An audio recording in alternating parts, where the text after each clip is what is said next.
Welcome back to the channel, or welcome to the channel if it's your very first time here. My name is Troy, and in this series, I show that anyone can create a growing source of completely passive income. Money. If this is the first time you're even hearing of this series and you want to know what it's all about, I'm going to link episode 1 above my head so you can go back and watch that and get an understanding of what I'm trying to accomplish with this series. In that first episode, I explained things like why I picked the stocks I picked, how much and how often I'm going to be investing, and the overall goals of this portfolio. Once you're caught up there, feel free to watch the other episodes in order so you can see the natural progression of this portfolio, or you can just come back to this one to see where we're currently at. With that being said, if you're already caught up and you're here for your bi-weekly update, let's get to it. In today's video, I'm going to start with a quick refresher on where we left off at the end of last episode. Then I'll jump right into where the portfolio currently sits, how the most recent buys are impacting the cost basis, the all-time best and worst performers in the portfolio, my projected annualized returns based off of the current returns, any dividends received since the last update, and then to wrap the video up, I'll forecast my upcoming dividends. Now, since it's been 2 weeks since the last update, let me quickly show you where we left off. So this is a screenshot of where the portfolio sat at the end of last episode. We had a goal of $115 per holding. We had a previous account balance of $1,456.54, and this portfolio was in the green by $70.45 or 5.13%. So now let's go ahead and see where the portfolio currently sits with this right here. As a reminder, every other Friday, $60 is added into this account and $5 is added to each stock automatically. All of this information is going to be as of the close of market on November 29th of 2024. This portfolio is now 46 weeks old, and we do have a goal of $120 per holding. But as you can see, I done made a mistake. As you guys will probably guess from the thumbnail, 2 of these positions are actually over $120. So I was going through my portfolio on Friday when the market was closing early, and I saw that Dillard's and Plute Group were under, they didn't have their investments, but everybody else did. It didn't look like anything was pending. So I went ahead and did the manual investment of $5 into these positions. And what do you know? Right after I did that, the automatic investment of $5 went into each of these positions. So these are both now overweighted. I do want to hear from you guys down in the comments. You guys think I should sell, because I still have the automatic investments going, right? So that means in 2 weeks, $5 more is going to go into each of these positions. And these two are going to be, always out of order, out of weight kind of thing. So I was contemplating just selling $5 of each of these positions to put them back in order. I want to know what you guys think down in the comments. Let me know. But yeah, anyway, our new account balance in this account is up to $1,567.02. So now I want to show you how the buys that I'm doing bi-weekly to this portfolio, even the small ones, are impacting the cost basis of the positions in this account with this screenshot right here. So this one's actually kind of crazy. I actually increased the cost basis in 11 of my 12 positions, which means I only decreased my cost basis in 1 position, which in other words means that this portfolio is doing really well. So my biggest increase in cost basis it's actually a tie with Dillard's going from $408.22 per share to $411.02 per share, and MasterCard, which went from $465.63 per share to $468.44 per share. Both of those went up $2.80 per share on their cost basis, while my biggest decrease / my only decrease in cost basis once again goes to Humana.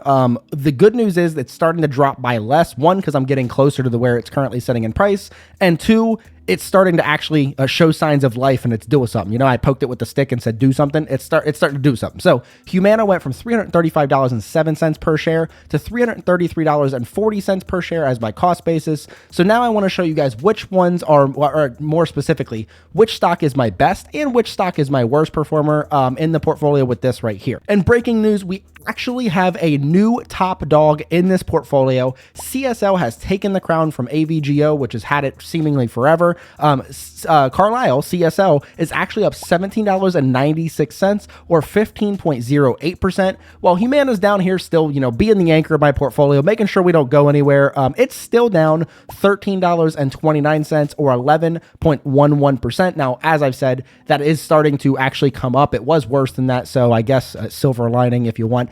In total, this portfolio now has 11 positions up double digits, which is that's by far my most I've ever had.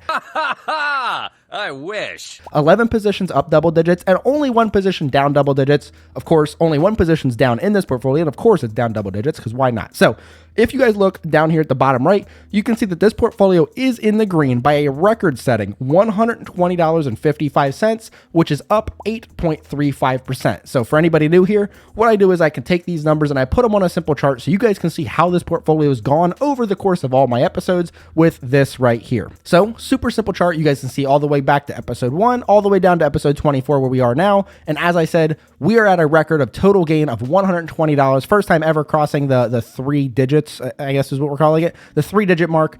Technically is 5 digits, but I don't think you count cents in your digits. So 3 digits, we're crossing the 3 digits. We're up 8.35%, which looks like a record as well for actual total gains in the portfolio. Now, the projected annualized return is not, because in the beginning we were up 1%, and freaking 1% when you just start something, that's like, oh, you're going to be a bajillionaire in 2 weeks. So we're not there, but we do have a projected annualized return that's now getting back to somewhat respectable category, or area, I should say, of 9.44% based off of how many weeks we have left for, a 52-week year. Like I said, we are 46 weeks in. So now this is a dividend portfolio. Let me go ahead and quickly show you what dividends we received since last episode, rather. So right here, you'll be able to see that we received 2, technically it looks like 3, but it's only 2 dividend or money payments into this portfolio, beginning on November 29th, where we received 10 cents as the interest paid on SPAXX from the cash we had in the account. And if you look at this chart, you can see all the way down here at the bottom that 10 cents on November 29th. This one is in a growth position, so I'm not going to go over each and every one of these. Just know that I've received 75 cents in interest from SPAXX since I've started this portfolio, which is 11.59% of the total dividends received in this portfolio. Then I didn't know if I was going to include this because technically this video is probably not going to come out until like the 2nd or the 3rd of December. Who knows? But this one, it was already in my account. I didn't feel like hiding it and then like surprising you guys with it next time. So on December 2nd, on Monday, we're going to have 28 cents from Carlisle Companies. And looking at this chart, this is a growth position because it's an actual position. You guys can see the evolution and the growth of the dividends received in this. So going all the way back to my first dividend received in March, that was 4 cents. Then in June, that was 11. And in September, that was 21. And now here we are in December receiving 28 cents. So in total, Carlisle has now paid us 64 cents or 9.89% of the total dividends received in this account. So now what we're going to do is we're going to put that SPAXX into November, and we're going to update December so you guys can see what that looks like with this chart right here. So all the way down here towards the bottom where you can see the Q4, October, we had $1.11. November, we finished $1.18. As I said in earlier episodes, I did feel really good about hitting over $1 in every month in Q4. We are now into December. We have 1 payment coming in so far. We're already up to 28 cents. So, this is like the Family Feud where you have to get to 300 points or not the 300 points. You have to get to 100 in the Fast Money episode. We're getting there. I'm answering the questions early right now. We just need somebody to come in. You need mom or dad or somebody to come in and not suck. So we just need these last companies for the rest of the month to come in and not suck. We need them to, hold their weight. The 28 cents we've received in December is already more than we've received all of Q1. So you like to see that right there. That's just 1 payment already early in the month. So our total quarter sum for all of Q4 so far, mind you, December hasn't really started yet. We're already up to $2.57, which is a record. That's the highest quarter we've ever had, which brings us our total for 2024 at $6.47. For anybody super new here that doesn't know, I don't want to hear no snickering about what this portfolio is bringing in yet. All dividend portfolios start out like this. Not everybody has $10, $15, $20,000 to just dump into dividend stocks and they have no idea what they're doing. I actually think it's better to start a portfolio like this with small amounts of money while you're learning what you're doing, learning your risk tolerance, learning what stocks you do like, don't like, the amount of research you like to do or don't do, all that stuff.